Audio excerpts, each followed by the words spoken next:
still critique you for it. So, forward, march, detail, hold.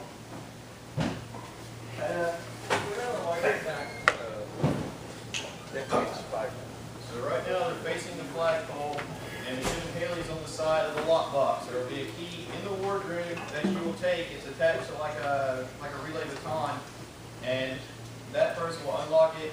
And if the rope sets, you can actually raise the flag. Make sure when you raise the flag that the blue field goes up first.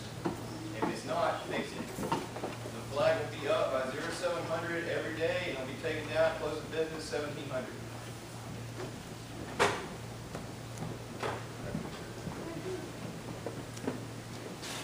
Marching to the flagpole, you can just do this route step until you get close. That'll be up to the discretion of the person leading, and then you come into an actual march up to the flagpole. Do what they're doing. Two people on ends will come, plunge the flagpole, and you'll raise it.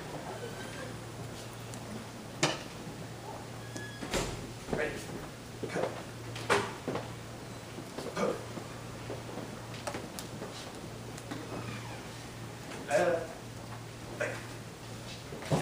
Forward. March. And it's the opposite procedure when the flag is lowered in the evening. Just make sure whenever you do it, you don't have to move exactly right. Just look confident in what you're doing, because again, people will critique you. And if you're folding the flag, you will carry the flag out folded, it will come back folded. Make sure you know how to do it properly. If you don't, look at the drill manual, ask me, ask people around, they've done it enough times where they know how to do it.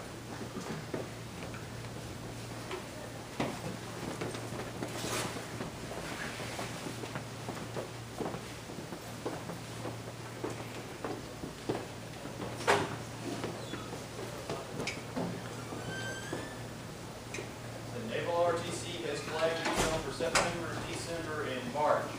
So Bravo Company had it for September. I'm sure it'll change to Alpha in December, and then for March we'll see. So make sure you're tracking on your dates. If you are leading flag detail, make sure you get in contact with your people early. The flag needs to be put up. If inclement weather is to arise, if it's before the flag is up, the flag will not be raised. If it looks like it's going to be cloudy all day, that's up to the discretion of the leader. And if it starts to downpour during the day, we will take the flag down. Understood? Yes. Correct. To fold the flag, make sure it is taut and that no red is showing whenever it is fully folded. So again, if you've never done this before, all you're doing is just fold triangles. And remember just to keep it taut so it doesn't end up being a mess when you get towards the end.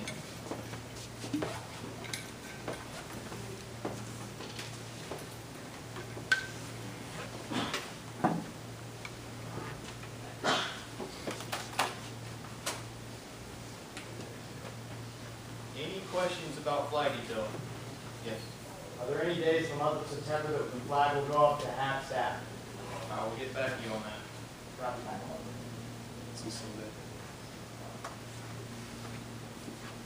Any other questions? Yes. Is that picking it down when it starts down for it? Is that rush back home, get a uniform on, come back, or is that just take it down? It'd be ideal to have a uniform. Basically, if you're on flag detail for the day, you're on call for the day. So if something comes up, look at the weather beforehand so you know, and you don't get a call and you're like, oh gosh, I gotta rush back and the flag down. It's your responsibility, make sure it happens. If you can't make it, find a replacement.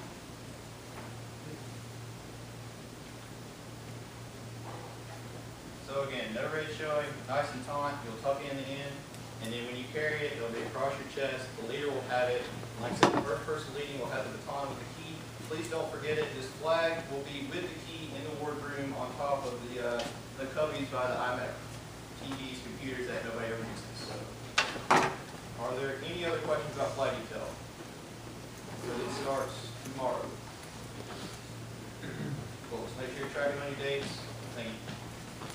Just to clarify on that, when there is any chance of inclement weather, the leader is actually going to double check the mission and Milliken before not putting up the flag.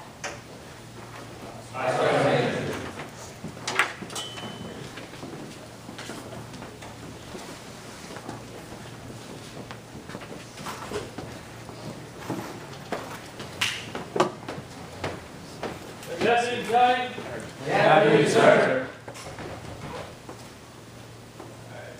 So, for those of you who have not had a lot of interaction with, I'm Mr. Boucher. And today we're going to be talking about domestic violence and prevention and reporting. Alright, so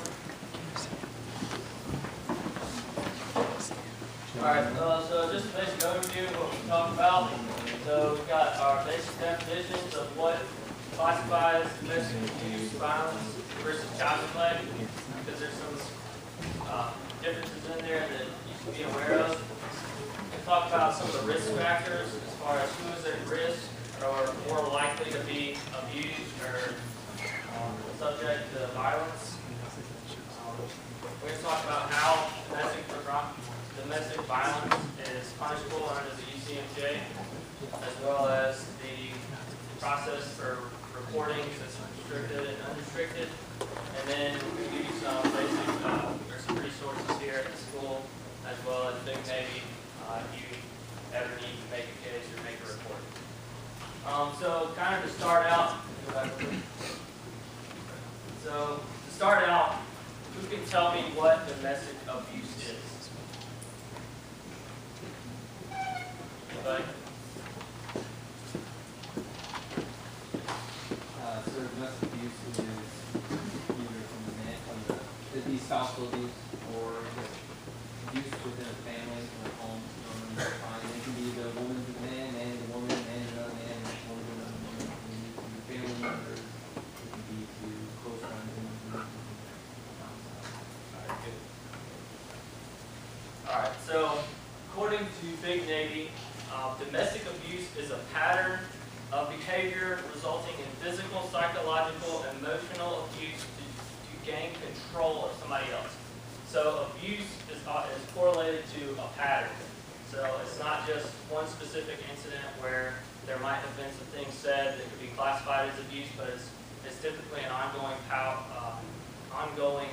behavior in a relationship. And also it's used to control somebody. So contrary to what we're going to kind of hit on in domestic violence, abuse is used more as a controlling factor to get somebody to do something or not to do something or to act in a certain way. So the kicker to that is that it can include physical violence. So if you have a reoccurring, such as they're getting slapped all the time, whereas it's considered domestic violence, it's also considered abuse as well because it's a reoccurring pattern. Some of these examples of abuse are degrading or humiliating remarks, restricting the family's ability to come and go freely, withholding financial resources. So that's a big one. If you're in a family with a single income, either partner could choose to withhold money so they can control you, they control how you get food, how you clothe yourself, how you live. So that's a big important factor as far as money. So another one is stalking, and then the final one would be preventing the victim of seeing other family members. So these are just a couple examples. If anybody think of any other examples that would be considered domestic abuse? Well, there's a big one that a lot of people don't think about. Sir, vocal abuse. Yeah, that's a big one. So speaking down on somebody, degrading them, calling them things that you probably shouldn't call your spouse or significant other. No, you're fine. Sir, Yeah, to a point. Anybody else? Want to really Sir, line statements that make it seem like the abuser is the only person that actually cares about a person. Okay. All right. So the big one that I'm thinking going to hit on is sexual abuse. So you can have sexual abuse in a relationship, even between a married couple. A lot of people don't think about that because I think that's the kind of stuff that goes on. But some examples of this would be one spouse wanting certain sexual favors from the other that they don't want to perform. That would be one. Another would be not gaining consent from your other significant other. So the whole deal of rape and sexual abuse and sexual assault can still be applied to a relationship or a marriage. So that's a big thing with that. And then sexual or domestic abuse typically is between spouses, so husband and wife, and also between child sharing. So it's still considered domestic if it's between two couples or two people that share a child, even though they're not married or still in a relationship. All right. Who can tell me what domestic violence is, or how domestic violence is different than domestic abuse? Good afternoon, sir. Domestic violence is more extreme in some circumstances, as it could like result in physical injuries, that sort of thing, just physical interaction. Yeah. So domestic violence is classified as non-accidental use, attempted use, threatened use of physical violence against someone. So contrary to what abuse was, violence is typically not accidental. It can be one time, and it proceeds to cause harm. So it includes everything from hitting, slapping, scratching, restraining, and grabbing. So that's a little more cut and dry than abuse is, but it's physical and yeah. Okay. So why do people become abusers? What could cause somebody to become an abuser or somebody to commit domestic violence? What? Power conflict. Yeah, so definitely power. If one spouse or person in the relationship feels the need to have power of the household, they can be abusive to anybody else. Sir, maybe that they were abused themselves. Yeah, that's a big one. We're going to hit on that a little bit later. Is there drug or alcohol abuse?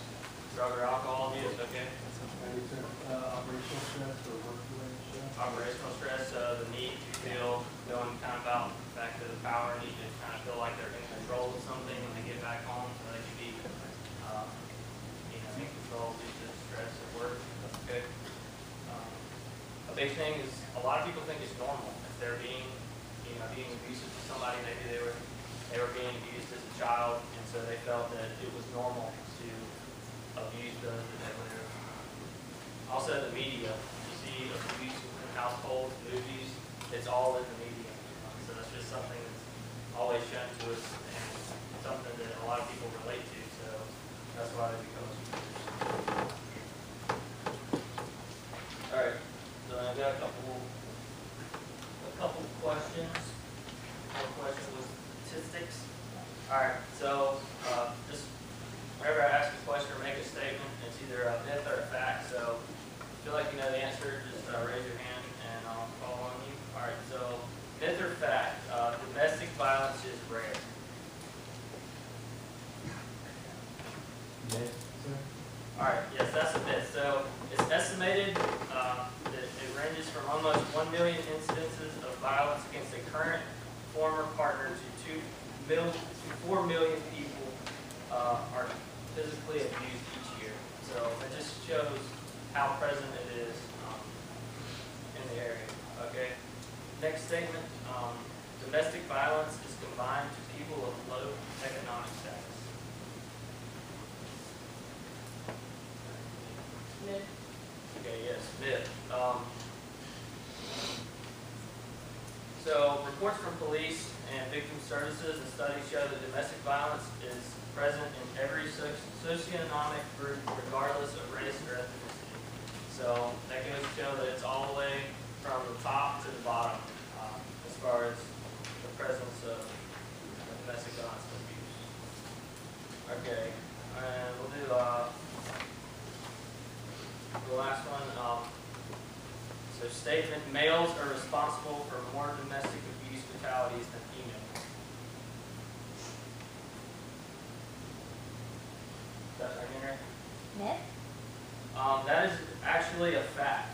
So in 2013, 94% of alleged perpetrators in the domestic abuse fatality reported to family and advocacy program or FAP were male. So in 2013, 94% were male. So let's just kind of break up the three questions, but all right, so risk factors. So these are some factors that enable abuse to be more frequent or more common in households.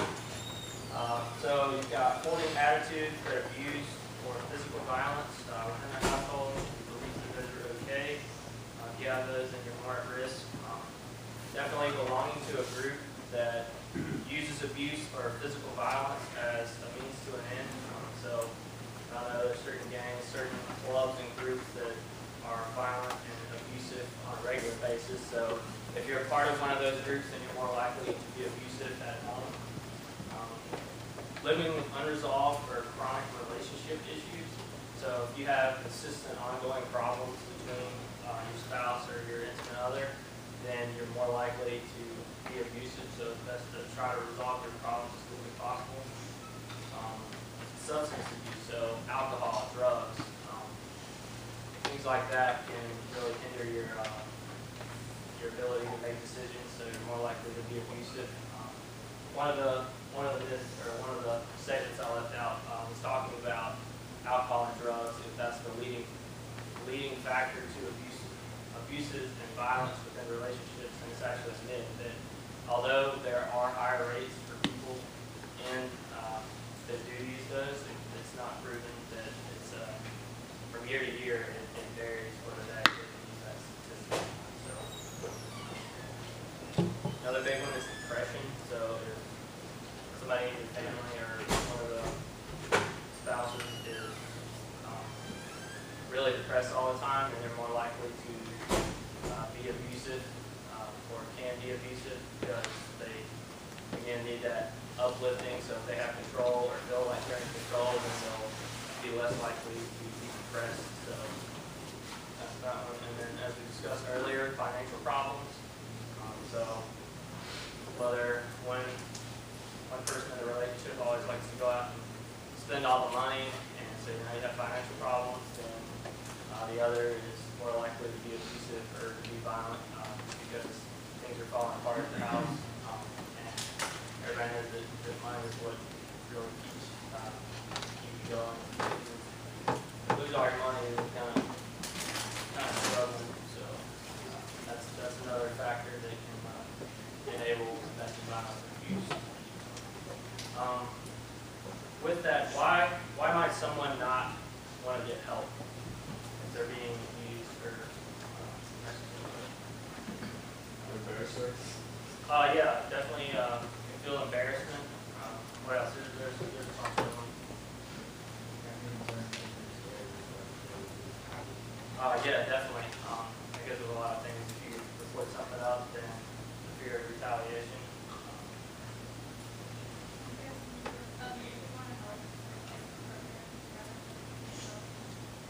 Say that again? Yeah, definitely. Kind of one of the lines going off that is they think they can change or think they can change them.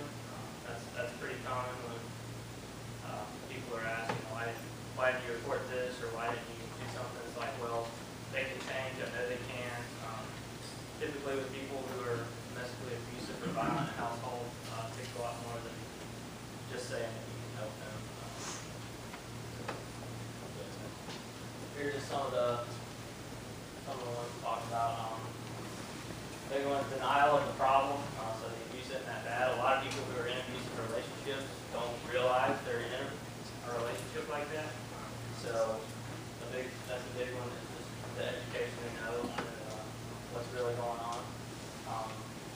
Another big one is the fear of losing custody of the children. So if there's a bad domestic dispute that's ongoing, it can be detrimental to a child's health and upbringing. So if the children can't be taken from the home, the government doesn't think that they're adequately being taken care of. So that's a big one. And then kind of going on, one thing we always already said, was the fear that the abuse will get worse. So you've all seen in the movies where one person in the household is getting beat. The abuser says, if you go and report this or tell anybody, then I'm going to hurt you even worse or kill you. That's a big one. There's that constant threat of it happening again and again. So that's a big reason. Wait, go back one slide. Along with what Ensign Fouché is talking about, so go beyond the movies. This is honestly happening. And more so just this generic, abuse could be worse. People threaten like a blackmailing kind of threat. Like, maybe it's a secret about them or something they've done, or it could be holding the children hostage. So there's a lot of situations out there where they'll threaten the children's lives or threaten the children to take them or kidnap them. So this goes well beyond just picturing the movies. This is very serious in the sense that people feel they have absolutely nowhere to go, no one to turn to, not just not believing them, but that literally their lives or the people they love's lives are in risk right now. So realize the gravity of what that means. It's not just words on a piece of paper that says, the abuse can get worse. I mean, you'd say, why don't they just do something? Because they honestly believe the person will kill them or their loved one if they do. That's what we're dealing with. All right, on the child abuse and neglect. So child abuse is the same definition as domestic, but only involving the child. So it's the same way you speak to them, handle them, react with them. A big one with child abuse is obviously neglect. So this is just the lack of supervision based on the child's age. So there's that. Exposure to physical hazards, so hazards around the house, electrical hazards, not putting cables up correctly. You got your firearms, if you leave guns out around the house, that's considered neglect. You have chemicals laid out around the house, you got prescription drugs laying out around the house. Anything like that can be considered abuse. Another would be failure to provide clothing, nourishment, or shelter. So that all goes back to the neglect. And an interesting thing with child abuse is neglect. How many of you like to play video games? How many would say that you are addicted to playing video games?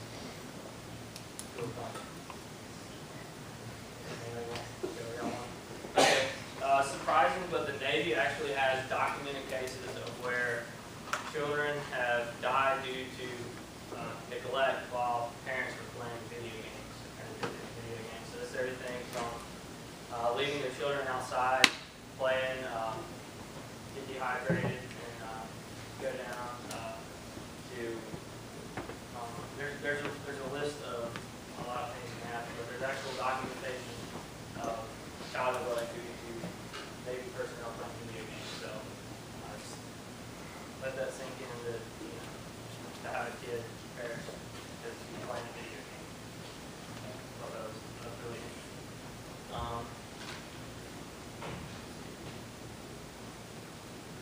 So what is one form of child abuse that many families may not recognize or will willingly consider child abuse?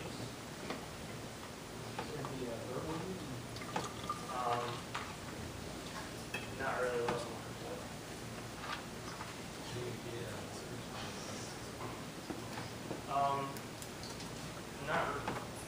not really what I'm looking for. So it's considered abuse to your child if they witness the family being consistently abused. So if parents of the child are consistently fighting and abusing one another and being violent, then that alone is considered child abuse to the child. So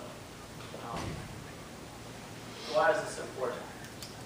It's, for the child to be witnessing. Exactly. So studies show that between 3.3 and 10 million children witness abuse annually. And children are more likely to develop this flaw if they witness it in the past. So that goes back to who is at risk of abusing.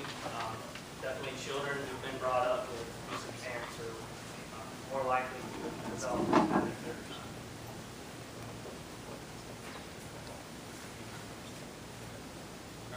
All right. So domestic violence prevention in the Navy.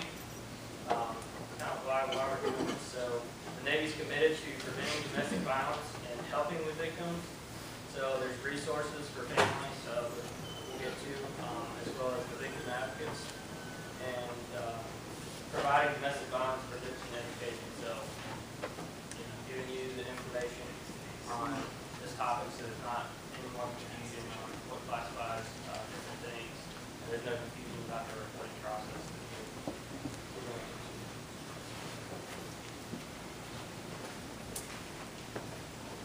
Alright, so as discussed in the overview, domestic violence and abuse is punishable under the UCMJ.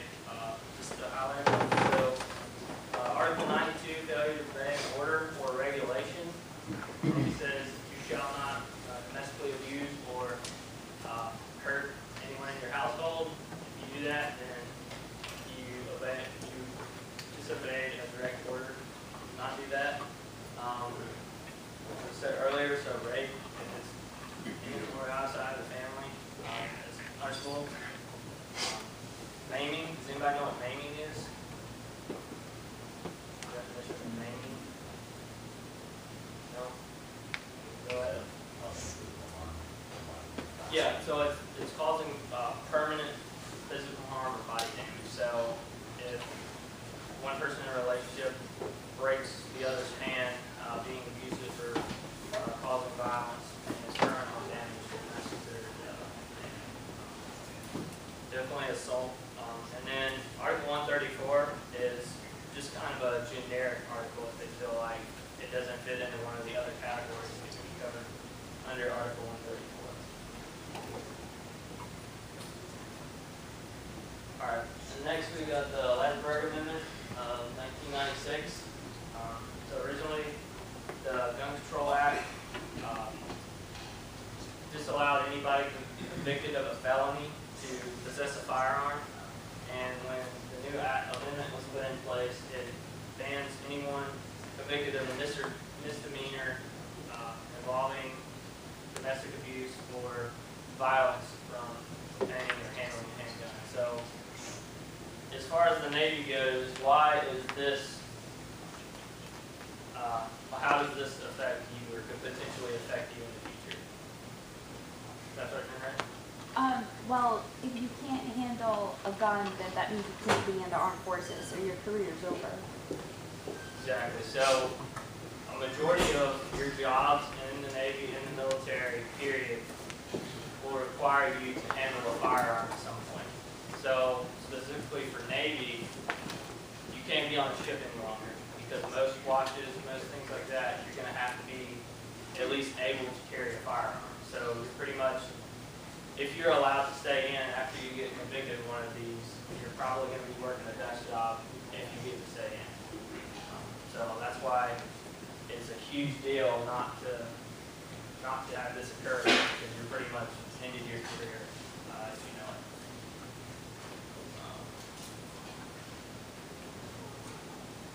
All right, so similar to SAFR training, we have restricted and unrestricted reporting for domestic violence and domestic abuse cases. So, similarly, with restricted report, the law enforcement command is not notified. You can receive medical care and other resources from the victim advocate. However, it cannot be made if the situation presents serious harm to the victim. So, you may elaborate what that means. Okay. So pretty much what this means, so say if you come into work and you've got a large gash in your head, and or you go to see somebody for abuse, counseling, you've got broken bones, things like that, but you want to make a restricted report, if they classify it as being too serious, then it'll automatically get unrestricted. And then child abuse cases are automatically considered unrestricted. So anything involving a child can't be a restricted report. So, and then restricted report